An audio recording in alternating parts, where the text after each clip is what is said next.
Advance help চেনেললৈ আপোনালোকক স্বাগতম জনাইছোঁ বন্ধুসকল।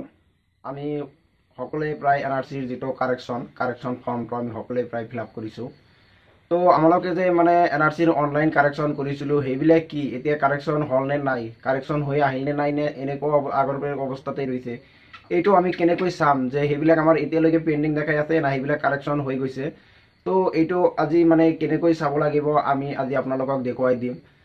তো আমি এতিয়া মোবাইলৰ স্ক্ৰীন ৰেকৰ্ড এটা ষ্টাৰ্ট কৰিম, মানে য'ত আমি নিজে মানে যি এপ্লিকেশ্যন কৰিছোঁ আমাৰ ঘৰতো সেইটো আপোনালোকক দেখুৱাই দিম। মানে সেইটো পেণ্ডিং অৱস্থাত আছে নে নাই, নে অলৰেডি কাৰেকশ্যন হৈ গৈছে, আৰু ছেম প্ৰচেছত আপোনালোকে আপোনাৰ পৰিয়ালৰ বা বেলেগ মানুহৰ তো চাই দি আপোনালোকে সিহঁতক হেল্প কৰিব পাৰে।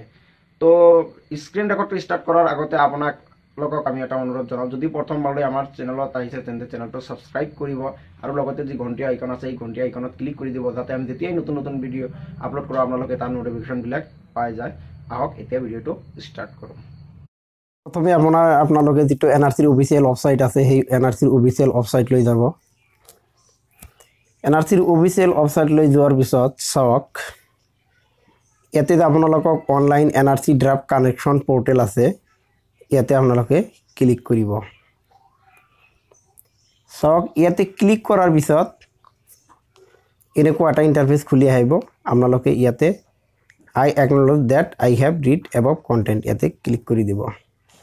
ক্লিক কৰি দিয়াৰ পিছত চাওক, ইয়াতে আপোনাৰ কি এটা মোবাইল নাম্বাৰ দিব লাগিছিল, সেই মোবাইল নাম্বাৰটো ইয়াতে আপোনালোকে দি দিব। তাৰপিছত নেক্সটত কি আছে, পাছৱৰ্ড। আপোনালোকে যি পাছৱৰ্ড দিছে সেই পাছৱৰ্ডটো আপোনালোকে দি দিব।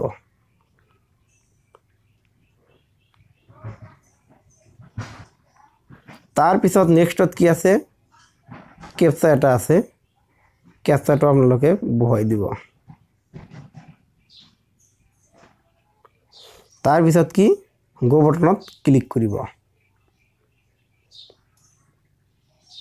এতিয়া কথা হ'ল যে আপোনালোকৰ মানে বহুতো মানুহে কি কৰিছে, এনআৰচি যিটো কাৰেকশ্যন কৰিছিল সিহঁতৰ যিটো অসমীয়া বা ইংৰাজী যিটো মানে স্পেলিং বা বানান যিটো ভুল হৈছিল, সিহঁতে সেইটো কাৰেকশ্যনৰ বাবে কম্পিউটাৰৰ দোকানীৰ ওচৰত গৈছিল আৰু সিহঁতে যে মানে এনআৰচিটো কাৰেকশ্যন কৰি দিছে। কিছুমান মানুহক মানে সিহঁতৰ মানে ইউজাৰ আইডি কোনটো, পাছৱৰ্ড কোনটো সেইটো কৈ দিয়া নাই। একচুৱেলি আপোনাৰ যিটো মোবাইল নাম্বাৰ সেই মোবাইল নাম্বাৰটোৱে হ'ল কি ইউজাৰ আইডি, আৰু পাছৱৰ্ডটো মানে সিহঁতে নিজে বনাই দিছে। যদি আপোনালোকক টোকনত লিখি দিছে বা কিবা এটা কাগজত লিখি দিছে তেন্তে হৈছে, আৰু যদি লিখি দিয়া নাই তেন্তে আপোনালোকে সিহঁতক পুছিব পাৰে, সিহঁতক জিজ্ঞাসা কৰিব পাৰে। তো আহক, তাৰপিছত আপোনালোকে যেতিয়া মানে এনেকুৱা পেজ খুলি যাব তেতিয়া আপোনালোকে কি কৰিব, ইয়াতে যে verify data in perfect language Assamese available only if any correction oblique modification have been made, ইয়াতে আপোনালোকে কি কৰিব, ক্লিক কৰিব।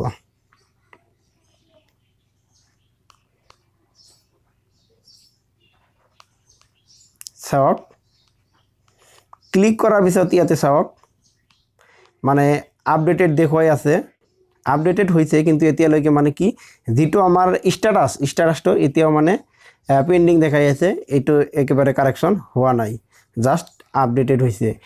এতিয়া কথা হ'ল আপোনালোকে মানে ইয়াতে কোনো ফৰগেট পাছৱৰ্ডৰ অপশ্যন মাৰি আপোনালোকে এইটো কি চাব পাৰে নেকি, বা কি আপোনাৰ পাছৱৰ্ডটো ৰিছেট কৰিব পাৰে নেকি, সেইটো আমি আপোনালোকক দেখুৱাবলৈ চেষ্টা কৰিম। তো চাওক কেনেকৈ আপোনাৰ এইটো দেখিব লাগে আপোনালোকে পালে। আৰু এটা কথা, আপোনালোকে মানে যদি ইমেইল আইডি দিছে সেই আপোনাৰ ইমেইল আইডিটো আপোনালোকে চেক কৰিব পাৰে। ইমেইল আইডিত যদি আপোনাৰ মানে কাৰেকশ্যন হৈ গৈছে, ইমেইল আইডিত আপোনাৰ কাৰেকশ্যনৰ মেছেজটো দি দিব। আৰু যদি আপোনাৰ যিটো মোবাইল নাম্বাৰ দি দিছে, মোবাইল নাম্বাৰ যিটো ফাৰ্দাৰ এছিষ্টেণ্টৰ কাৰণে বা কোনো ধৰণৰ নটিফিকেশ্যনৰ কাৰণে আপোনাৰ মোবাইলত মেছেজ দিব বুলি তাত লিখা আহিছে, তো আপোনালোকে এনআৰচিৰ ফালৰ পৰা কোনো ধৰণৰ মেছেজ আহিলে আপোনালোকে চেক কৰি চাব তাতে কাৰেকশ্যন হৈছে নাই। তো চাওক, এতিয়া আমি লগ আউট কৰি দিওঁ।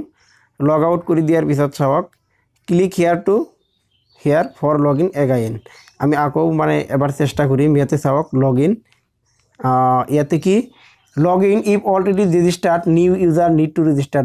ইয়াতেতো আপোনালোকে অলৰেডি যিহেতু ৰেজিষ্টাৰ কৰা সকলৰ মানে ভেৰিফিকেশ্যন বা যিটো মানে NRCৰ কাৰেকশ্যন সেইটো হৈছে নে নাই সেই বিষয়ত আমি আলোচনা কৰিবলৈ ওলাইছোঁ, যাৰ বাবে আমি নতুনকৈ মানে কোনো আলোচনা আগ নবঢ়াম। আৰু ফৰগেট পাছৱৰ্ড মানে আমি কৰিব পাৰোঁ নে নাই আৰু কেনেকৈ কৰিব পাৰিম সেইটো আপোনালোকক দেখুৱাই দি আছোঁ। তো বন্ধুসকল চাওক, ইয়াতে ফৰগেট পাছৱৰ্ডৰ অপশ্যন আছে।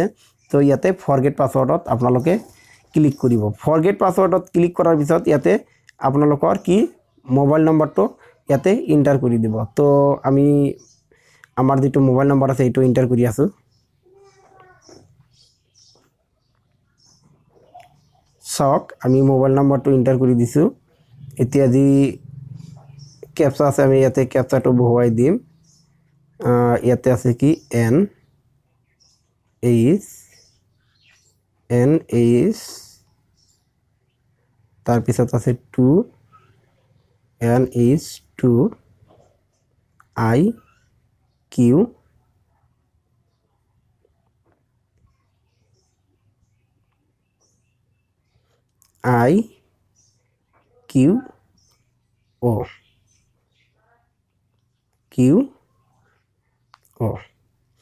চাওক আমি ইয়াতে বহুৱাই দিলোঁ ক্যাপচাটো। তাৰপিছত নেক্সট কৰিম। ইনভ্যালিড ক্যাপচা দেখুৱাই আছে, আমাৰ ক্যাপচাটো দুবাৰ প্ৰেছ কৰিব লাগিব। DNU আমি DNU 4SW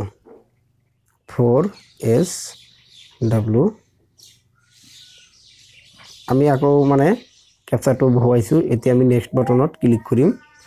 চাওক ইয়াতে দেখাই আছে ৰেজিষ্ট্ৰেশ্যন ডিটেইলছ ফৰ এয়াৰটো দেখুৱাই আছে, মোবাইল নম্বৰটো দেখাই আছে, পাছৱৰ্ড কনফাৰ্ম পাছৱৰ্ড OTP। ইয়াতে আপোনাৰ কি কৰিব লাগিব, সাপোজ এতিয়া আপোনালোকে ইয়াতে পাছৱৰ্ড এটা দি দিলে, পাছৱৰ্ড ইয়াতে এটা দি দিলে, তাৰপিছত কনফাৰ্ম পাছৱৰ্ড এটা ইয়াতে দি দিলে, তাৰপিছত আপোনাৰ কি যি OTP এটা আহিব, OTPটো মোবাইলত আহিব, OTPটো ইয়াতে বহুৱাই দিব। তো ফ্ৰেণ্ডছ আমি আপোনালোকক OTPটো মোবাইলত আহে এইটো আমি আপোনালোকক দেখুৱাম। তো তাৰপিছত আপোনালোকে কি কৰিব, OTP এই জেনাৰেট OTPত ক্লিক কৰিলে OTPটো ইয়াতে আহি যাব। তাৰপিছত যেতিয়া ৰিছেট পাছৱৰ্ডত ক্লিক কৰিব আপোনালোকে তেতিয়া কি পাছৱৰ্ডটো ৰিছেট হৈ যাব। আমি জেনাৰেট OTPত ক্লিক কৰিলোঁ। OTP has been sent to your mobile now। তো আপোনাৰ মোবাইলত OTPটো দিয়া হৈছে। জাষ্ট ইয়াতে আপোনালোকে কি OTPটো যেতিয়াই বহুৱাই দি আপোনাৰ যেতিয়াই ৰিছেট বাটনত ক্লিক কৰিব তেতিয়াই কি আপোনাৰ এই পাছৱৰ্ডটো ৰিছেট হৈ যাব। যেহেতু আপোনালোকৰ নিজৰে মোবাইল নম্বৰ হিয়াতে দিছে আৰু পাছৱৰ্ডটো আপোনালোকে এতিয়া নিজে ক্ৰিয়েশ্যন কৰিব পাৰিব, তাৰ কাৰণে কোনো চিন্তাৰ কাৰণ নাই। আৰু যদি আপোনালোকে ভাবে যে আমাৰ মোবাইললৈ মেছেজ আহিব, সেই মেছেজ অহালৈকে আমি অপেক্ষা কৰিম। একচুৱেলি যেতিয়াই মানে ইয়াৰ কাৰেকশ্যনটো হ'ব আপোনালোকৰ মোবাইলত এটা মেছেজ দিব বুলি বিশ্বাস এটা আছে মোৰ। তো আজিৰ ভিডিঅ'ত এইখিনিতেই। যদি ভিডিঅ'টো ভাল লাগে তেন্তে এটা লাইক কৰি দিব আৰু চেনেললৈ নতুন যদি আহিছে তেন্তে চেনেলটো ছাবস্ক্ৰাইব কৰি দিব। আজিৰ ভিডিঅ'ত এইখিনিতে। থ্যাংক ইউ, বাই।